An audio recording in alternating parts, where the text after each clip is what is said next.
Jupiter has just entered Leo, and I'm thinking about this word, performativity. It's a word that's thrown around on the internet a bunch these days, and it's often an insult thrown at Leos. But I've been thinking about the performance nature of Leo and this connotation that we have with this phrase, performance. We have an association with the word performativity and inauthenticity. And this is like, Leo is all about authenticity. So there's this like catch-22, there's this sort of paradox or something twisted built into our understanding of the word performance, I think. If we look to the basic symbols of Leo, we have the ruler, the sun. We might also think of the lion, and both the sun and the lion, they have these big presences, right? But there's an easiness to their bigness.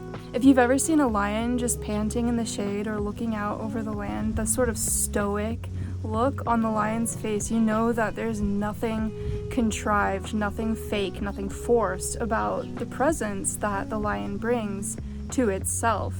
I think there's another way we might think about performance. One word that's come to mind recently around this place of Leo is the word essay.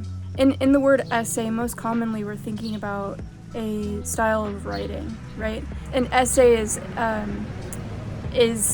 usually a piece of nonfiction, and often it makes some sort of argument, or it's meant to illustrate a point. It's meant to demonstrate something. And you can accuse the essay of being contrived.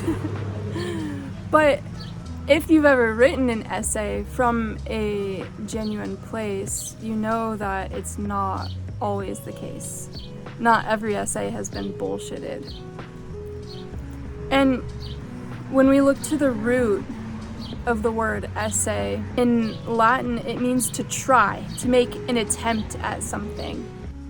This is what I'm thinking of now around this word performance, that perhaps a performance isn't necessarily a contrivance. It's not trying to be something that one is not, but rather it's an attempt at something. Baked into this idea of Leo is the sense of the soul, and Jupiter too is related with this Greek concept called telos. The idea of telos is a purpose, something that exists in the world of the soul but doesn't yet exist in the material form. It's something that one is reaching towards, striving towards.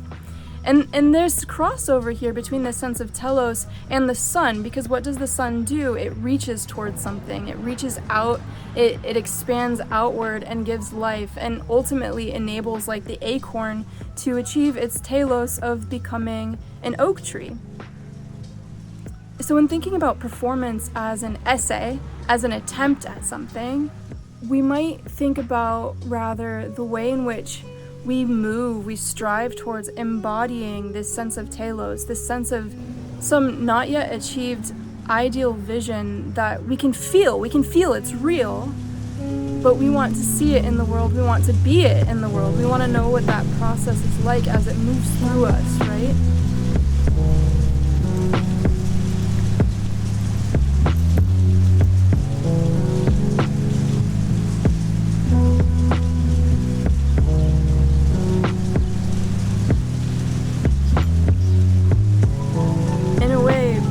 The most baseless thing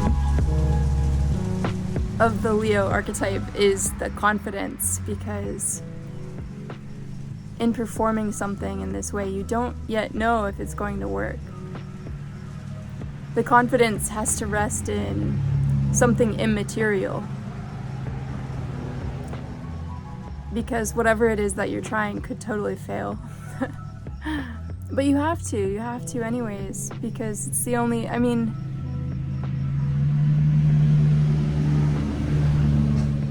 how else does the thing happen?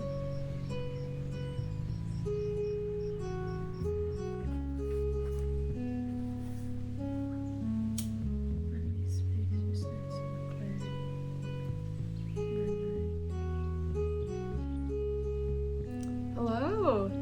Hello there.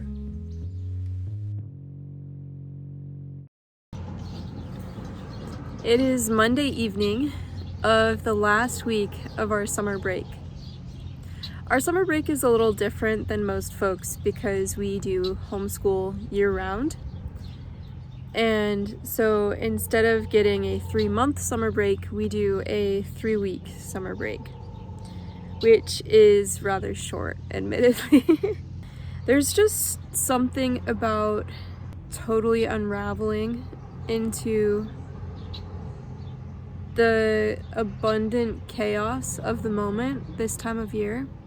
And in like fashion, this last week of break has totally unraveled into abundant chaos.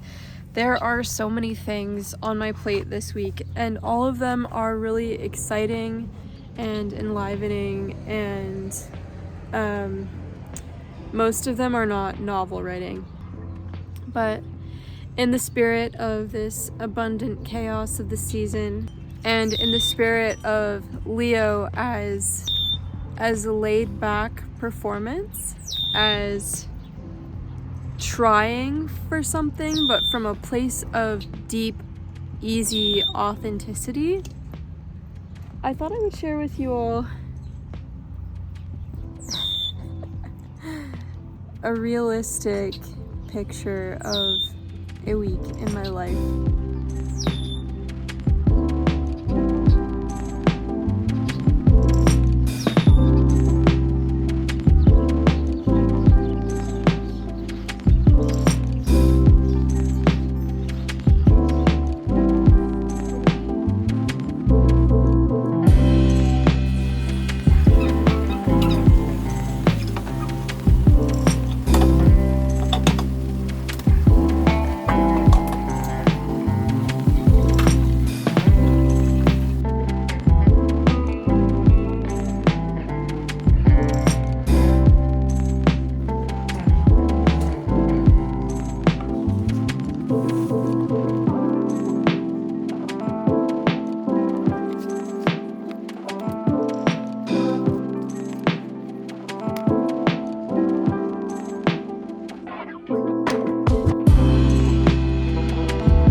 Good morning. It's Tuesday, and today we are going hiking. This is the day that we usually meet up with some friends and hang out somewhere outside all day. This morning I have some birth charts to look at in preparation for readings taking place later this week.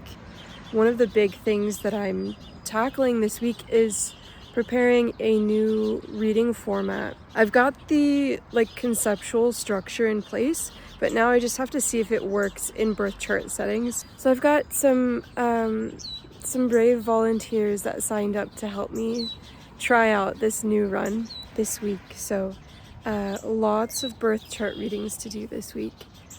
So I'll be working those up this morning, and then hopefully by evening I'll have a moment to sit down and work on the novel.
to a turning point in the novel, and right now I'm just kind of laying the dominoes in place. And after last night's session, I realized I only have like a few paragraphs left before the end of this chapter, and then I get to topple the dominoes. This is a really exciting place for me to be in the novel because I know that it's all kind of downhill from here. I've done all of this work building the story, setting all of the different pieces in place, setting them into motion, and now I just get to like roll with the action towards the final moments of the story. There's only, I don't know how many chapters there are left. While I was writing last night too, I realized I don't actually have a ton more work to do this week. I think what I need to do, I can do today. Now, I was hoping last night that I might be able to have another writing session this morning, but I woke up late because I had a midnight interruption. There's this one chicken that, for the second time now, something in the middle of the night just like flips her switch. She just goes rogue in the chicken coop. Like, I wake up to hear the chickens screaming. So I run out thinking that there's a predator in the coop, but when I open the door, there's nothing. It's just the chickens. And it's one chicken in particular that is just like, she's lost her sauce. There's always pecking that happens with the chickens. They're always trying to climb their little social ladder and put each other in their place, but this is a different level of aggression, and I don't even know if aggression is the right word because it's like a senile midnight battle to the death. Anyway, so last night when I opened the door, a couple of the chickens that had been shook up went loose. I was able to corral the rest back, but Rose, for whatever reason, she just bolts straight for the pond and finds a place to roost there. The last time this happened, when I got up, she was just clucking around the chicken coop in the morning waiting for me to feed her. But today she wasn't anywhere. So I went looking for her and I wasn't finding her anywhere. And it was weird. I was like, you know, if something got her, I would at least see feathers. And then I stopped because just a couple of moments ago, as I was walking along our berm, I noticed this large patch of like what had looked like a lawnmower ran over a cardboard box. And when I made that connection between feathers, I was like, wait, Charlotte was a white chicken. I should go look at this thing that looked like a paper mess. So I went to check out that area that I had seen, and sure enough, they were feathers. Something must have got her. And when something like that happens, you can't help but feel a sense of surrender, you know? I did the best that I could, and she wasn't wanting to be in the coop. Maybe she knew what she was going towards, you know? Anyways, this morning I'm hoping to settle in for some work, and I'm thinking that by the end of the week I can finish this chapter for sure, type it up, and begin working on the final movement of my novel. So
feeling anxious by the time night rolled around because I knew that something around here had gotten a really nice meal the night before, and there was a good chance that they would be coming back around to see if they could find another. And sure enough, the moment that I got settled into my writing, I heard the chickens start to cluck, which is really unusual for them. Usually they're sleeping at night.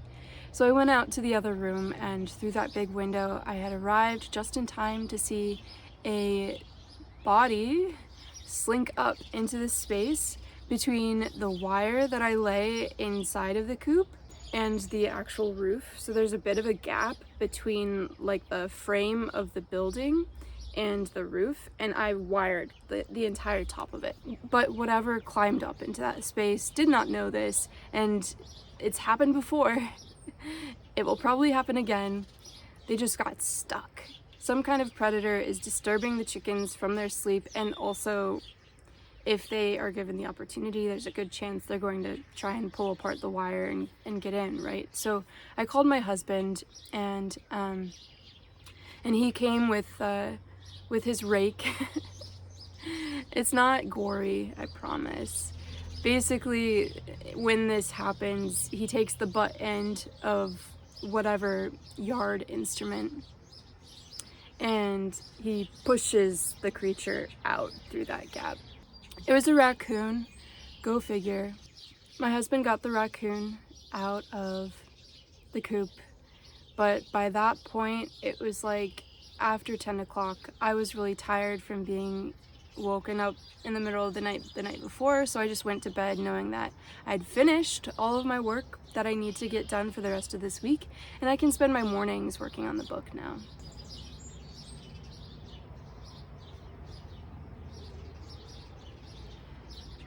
There is a bug in my coffee. I can totally handle bugs in my coffee, but a raccoon in the chicken coop is another matter. It has me feeling really grateful that I married a country boy.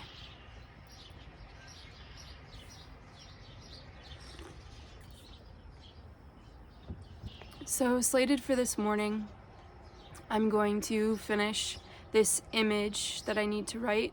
It's probably only a few paragraphs because it's an image, but it's a potent image. It's a really powerful image for the sorts of changes that are taking place in the book right now. So I'm going to finish writing that. I'm going to type it up. I'm probably going to have to spend some time journaling as I look forward to the next chapter, because this is one of the chapters that I'm writing for the first time. It's not something that I had gotten to in my discovery draft. Like I'm officially to the point where this whole next bit is entirely new territory. But I'm really excited to finish this drafting page so that I can hold a whole manuscript in my hands and read it through and begin to make smaller tweaks and shifts, because so far all of the work that I've been doing on this novel has been like really heavy, dense work.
We're back to sitting on the front stoop, even though the road is loud.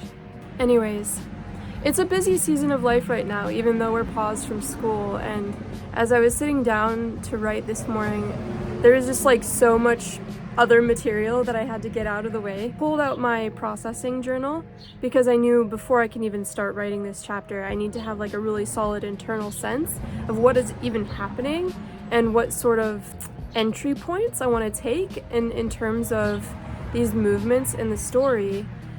But as I pulled out my process journal, I reached an emotional sticky point in regards to like my own subconscious around some dynamics with work. And so pulling out my process journal, instead of processing the novel, I was processing that, which is good. Like, this is part of the work of being a novelist. Like, you need to clear out your container so that the inspiration can pass through.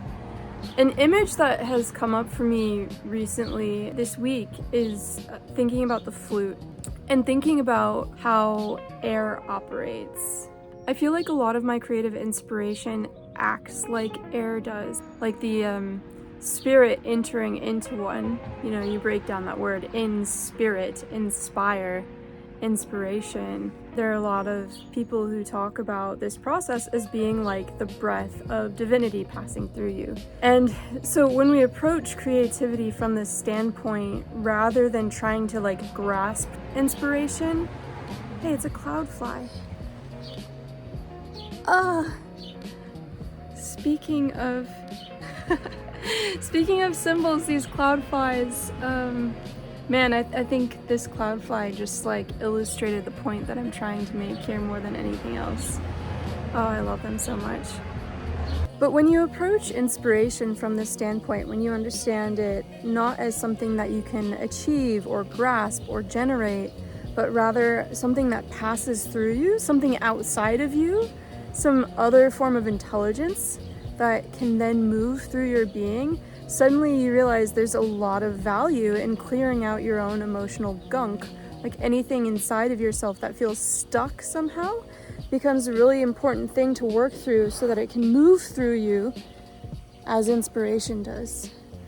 Even though a big chunk of my writing time this morning was spent around processing this other material, I don't feel like I lost anything. And after I did that and went back to the outline to look at what is taking place, there were a lot of things moving too. I was no longer feeling so anxious about how I approach this final turning point of the novel. I only have 5 chapters left, and 4 of these chapters are taking place in the same location. It's the same period of time, just carried through. There are a couple of different storylines that begin to converge in these last 5 chapters, and I think that's going to give me a sense of continuity and flow that I haven't had previously in drafting the book, which is really exciting because I can feel myself transitioning into this new phase of writing the book. So thank you so much for sticking around. I hope you enjoyed this video and maybe found it useful if you're moving through a creative process of your own. I think it's helpful to talk about these sorts of hang-ups that show up in creative process, you know, whether that's just the rhythms of a full life or if it's other like psychological material getting in the way. If you found some value here, I would love it if you took a moment to like and subscribe to the channel. If you'd like to work with me, if you'd like to get in touch, all of those details can be found in the description box below. I have a lot of different things going on right now. I'm writing regular astrological content over on Substack. I'm offering tutoring sessions and astrological readings. There's a lot of diversity in those offerings too. I've got sliding scale readings to make things accessible to people of differing financial means. I have recorded readings to make things accessible to people of different time resource means. And I'm also starting to roll out a signature offering exploring the birth chart from an ecological framework. This has been a really interesting process. This framework enables us to think about our birth charts in totally new ways. So if you're interested in astrology, if you're interested in ecology, that can be a really fun thing to check out. If that offering is not up by the point I release this video, it will be like in a few weeks. I'm currently in the final process of refining this offering, and I'm really excited to put this out into the world for you all to engage with. So, all right, thank you so much yet again, and I will see you next time.